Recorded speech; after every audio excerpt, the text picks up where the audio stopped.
Do dzisiejszych testów jest potrzebny naprawdę szeroki kadr, ponieważ wjechał do mnie najnowszy model od BenQ, model monitora graficznego PD3225U. Zawsze kiedy nagrywam z monitorami BenQ, to też informuję Was, że w sumie z BenQ współpracujemy od wielu lat, chyba od 2016 albo 2017 roku. I z tyłu mój set składający się z 3 monitorów składa się właśnie z monitorów BenQ i to akurat z serii PD. Niektóre mają już po kilka lat i nic się z nimi, moi drodzy, nie dzieje, dlatego z wielką chęcią zobaczę, jak wygląda najnowszy model 32-calowego monitora dedykowanego dla pracy dla grafików. Myślę, że montażyści też bez problemu sobie na nim poradzą. Ale najpierw rozpakujmy go i zobaczmy, co zmieniło się w porównaniu do modeli poprzednich. Zanim przejdziemy dalej, no to małe podsumowanie. Monitor BenQ PD3225U to monitor 32-calowy o rozdzielczości 4K i matrycy IPS.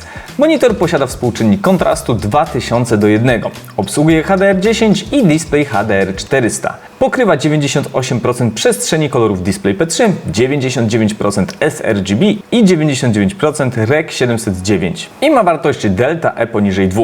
Wiem, to co powiedziałem może nie być zrozumiałe dla każdego użytkownika, ale jeżeli jesteś grafikiem, fotografem lub montażystą i chcesz wydać sporo kasy na monitor, musisz wiedzieć, co to za parametry, bo po nich wybieramy monitor. Myślę, że zrobię odcinek na ten temat. Na chwilę obecną w opisie wrzucam artykuł do zapoznania się przed zakupem. Monitor jest w pełni zweryfikowany przez Calman. Calman jest najszerzej stosowanym standardem korekcji kolorów do weryfikacji wydajności wyświetlaczy. Dodatkowo posiada również certyfikat Pantone i Pantone Skin Tone.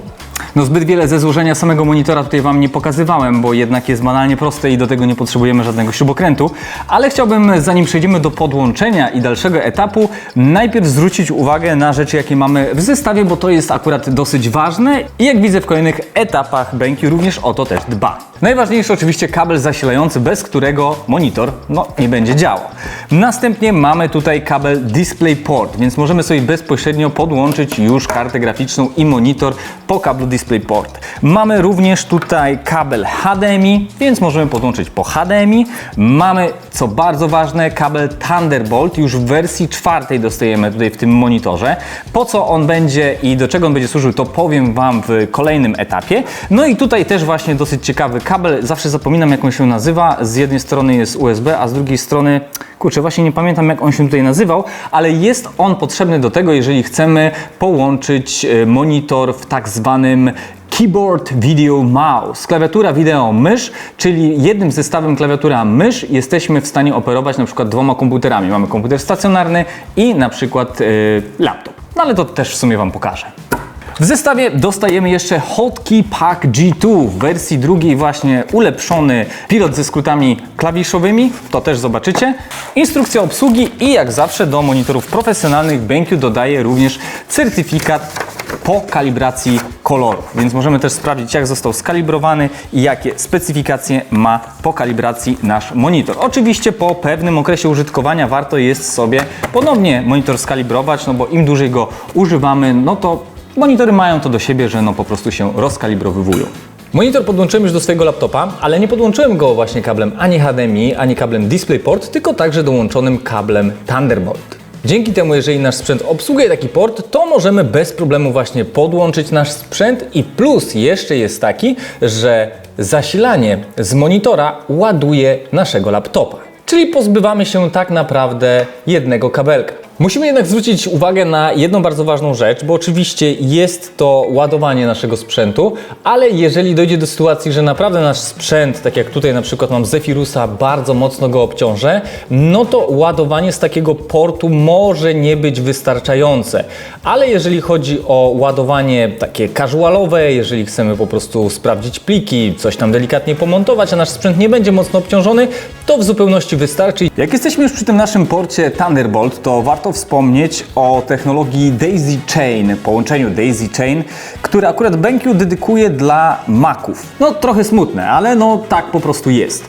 I kwestia polega na tym, że możemy jednym kablem Thunderbolt wejść do monitora z naszym obrazem, dźwiękiem i z monitora bezpośrednio do kolejnego monitora przejść jednym kablem. Dzięki czemu nie musimy 2 kabli podłączać od naszego lapka do jednego monitora i do drugiego, tylko właśnie takim łańcuchem możemy to bezpośrednio sobie połączyć. Ja sprawdzę, czy to zadziała w ogóle na moim laptopie. Wcześniej testowałem to i mi się nie udało. Nie wiem, czy może coś się zmieniło w tej technologii i może nie jest to już dedykowane tylko dla Maców, a uda się to również połączyć z moim Asusem. Byłaby to naprawdę fajna opcja. Jeżeli chodzi o wyjścia, mamy do dyspozycji 2 razy HDMI w wersji 2.0, mamy DisplayPort w wersji 1.4, Thunderbolt 3, wyjście Thunderbolt 3, mamy USB typu B, USB typu C i też 3 razy USB 3.2. Już wcześniej na przebitkach widzieliście, tak właśnie wygląda ten nasz dodatkowy pilocik, który pozwala nam się w szybki sposób poruszać po naszym menu dzięki tutaj pokrętle, mamy wstecz, szybkie przełączanie się pomiędzy wejściami i mamy tutaj dostosowane akurat pod te przyciski 3 profile kolorystyczne. Żeby w praktyce pokazać więcej Wam jego funkcji, podłączyłem 2 laptopy, żeby mieć 2 źródła wideo i zobaczcie, jak to będzie wyglądało w menu. Ja będę operował sobie tutaj naszym pilocikiem. No i oczywiście mamy na samym początku wejścia. Dzięki temu, że mam podłączone 2 laptopy, no to mogę oczywiście tutaj sobie z pozycji menu zmienić z jednego laptopa na drugiego. Mamy już laptopa tego po lewej stronie. Możemy to zrobić szybko z pozycji przycisku ciach i przełączamy się na źródło poprzednie. Oczywiście fajną opcją jest obraz w obrazie, tutaj w tym monitorze, gdzie możemy sobie zaznaczyć ją i będziemy widzieli jedno i drugie źródło, jedno mniejsze, drugie większe. I teraz zobaczcie, że mamy wrzucony DisplayPort jako jeden, Thunderbolt teraz mamy ustawiony jako główny, a HDMI ustawiłem teraz jako poboczny. Mogę oczywiście to sobie bez problemu zmienić odwrotnie, zrobić to w taki sposób, że mamy lewa, prawa strona. No w prawej tutaj muszę wybrać HDMI, bo mi wskakuje sam DisplayPort, ale już tutaj mamy 2 ekrany, a nawet z tego co widzę możemy podłączyć aż 4 źródła do jednego monitora. Drugie menu to ustawienie jasności, kontrastu, ostrości i kilka ustawień zaawansowanych, których ja tutaj nie używam, zazwyczaj to operuję jasnością. Kolor, chyba najbardziej interesujący temat, ponieważ możemy tutaj w trybie koloru zmienić na DCI-P3, DisplayP3, sRGB, Rec 709, CAD-CAM, animacja, low blue light, ciemnia, embóg, czarno-białe, decom i oczywiście własne preferencje użytkownika. Wrócę tutaj do ustawień CAD-CAM i animacji, gdzie mamy uwidocznione w różnego typu programach animacyjnych odpowiednie elementy. Ja oczywiście z programów animacyjnych zazwyczaj nie korzystam z CAD-CAM. Na chwilę obecną dopiero wchodzę w ten świat przy druku 3D, dlatego z tego jeszcze bezpośrednio nie korzystałem, ale z tego co czytałem, te 2 ustawienia mają pomóc i uwidocznić odpowiednie elementy w czerni, tak żeby praca była bardziej komfortowa i wygodna. Kolejne menu to oczywiście audio. Przełącznik KVM to zaraz tutaj do tego przejdziemy, muszę podłączyć tylko oddzielny zestaw myszka, klawiatura. Tutaj mamy ustawienia przycisków niestandardowych, czyli to co mamy tutaj w naszym pilocie możemy bezpośrednio ustawić, który przycisk za co ma odpowiadać, no i na końcu są już ustawienia systemowe. Tutaj u dołu jeszcze mamy coś takiego jak widok podwójny, czyli u góry jeżeli ustawimy sobie DisplayP3, to będzie on jako główny tryb koloru i w widoku podwójnym możemy właśnie porównywać jak będzie zachowywała się nasza grafika, lub nasz motyw zaprojektowany w różnych trybach kolorystycznych. Dla przykładu DCI-P3, DisplayP3 no to mieliśmy jako główny, więc tutaj nie mamy różnicy. Czarno-białe no to chyba, to jest najlepszy przykład. Myszka podłączona jest do monitora i klawiatura również jest podłączona do monitora.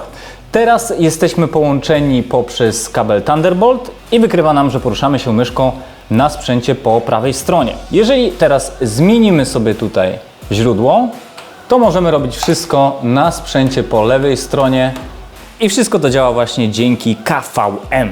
Tylko w tym przypadku musimy pamiętać, że do sprzętu po prawej stronie, gdzie jest Thunderbolt, nie podłączamy tego dodatkowego kabla, tylko tam, gdzie łączymy się kablem np. HDMI lub DisplayPort, aby ten sygnał myszki i klawiatury był przekazywany do tego sprzętu.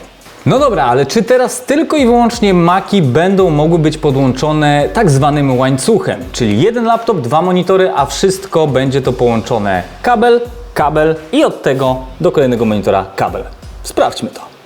I teraz tak, tutaj mam podłączony kabel numer 1, który idzie sobie tutaj do naszego nowego monitora i stąd wychodzi sygnałem do mojego monitora PD27, więc powinno to zadziałać, jeżeli powinno.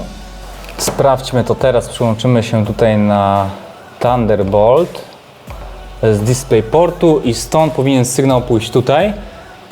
No niestety, cofnęło na DisplayPort, co oznacza, że tutaj to nie działa. Sprawdzę to jeszcze na innym laptopie i może uda mi się od kogoś pożyczyć Maca, żeby sprawdzić, czy to w ogóle działa.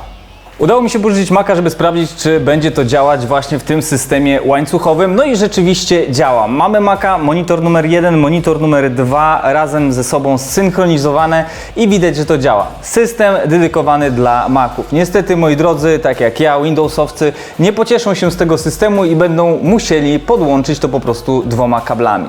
Na pewno jeszcze trzeba zwrócić uwagę na aplikację dedykowaną, czyli Display Pilot 2. Można powiedzieć, że to jest troszeczkę takie urządzenie, tylko w wersji już na komputer, zamiast tego pilota. Ale Plus ma jeszcze bardzo ważną dodatkową funkcję, czyli synchronizowanie profilów kolorystycznych. Jeżeli ustawimy tutaj profil kolorystyczny, na przykład na naszym monitorze DisplayPad 3, no to po synchronizacji ustawi nam się również na komputerze. Niestety, to jest druga rzecz, gdzie muszę Was zasmucić, Windowsowcy, niestety na laptopach z Windowsem to nie działa. Jest to opcja dedykowana do Maców, dlatego my jako użytkownicy Windowsa musimy zadowolić się tutaj opcjami takimi podstawowymi, czyli tymi dodatkowymi, które tutaj oferuje nam samo to kółeczko czy menu w monitorze.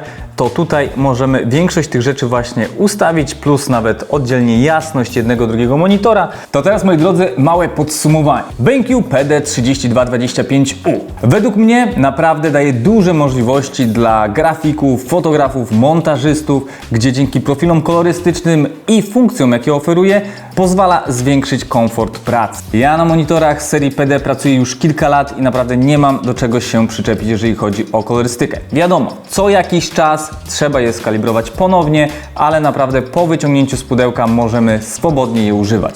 Do jedynej rzeczy, którą mógłbym się przyczepić, bo miałem cichą nadzieję właśnie, że może w kolejnej wersji tutaj troszeczkę rozwinie się to pod względem Windowsowym, ale no jest to monitor, można powiedzieć, do wykorzystania w pełni w 100% dla osób, które posiadają komputery Mac. Czy Maci? Komputery Maci?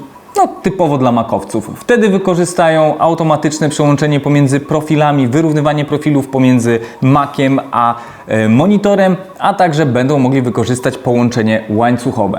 A Windowsowcy no to w sumie mogą ubolewać najbardziej nad tą synchronizacją pomiędzy profilami.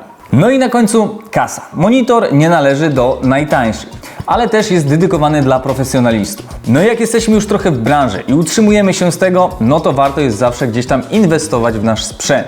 I jeżeli tylko finanse nam na to pomogą, czujemy, że to jest już to, co będziemy robili przez wiele, wiele lat, no to zawsze warto się w tej kwestii rozwijać. I wtedy inwestujemy w coraz to lepsze rozwiązania. Ponieważ dla początkujących, no chyba że mamy troszeczkę kaski do rozwalenia, bo jak nam się na przykład ten zawód nie spodoba, no to możemy zaryzykować. Dlatego ja bardziej polecam do osób, które już w branży są jakiś czas i wiedzą, co dalej będą robić i zainwestują właśnie w kolejny sprzęt. Ja oczywiście linki do tego monitora wrzucam Wam w opisie, no bo o wszystkim nie udało mi się na pewno powiedzieć w tym odcinku. Jak będziecie mieli jakieś pytania, to oczywiście piszcie je w komentarzach, a my widzimy się w kolejnym odcinku na tym kanale. Na razie, trzymajcie się, cześć!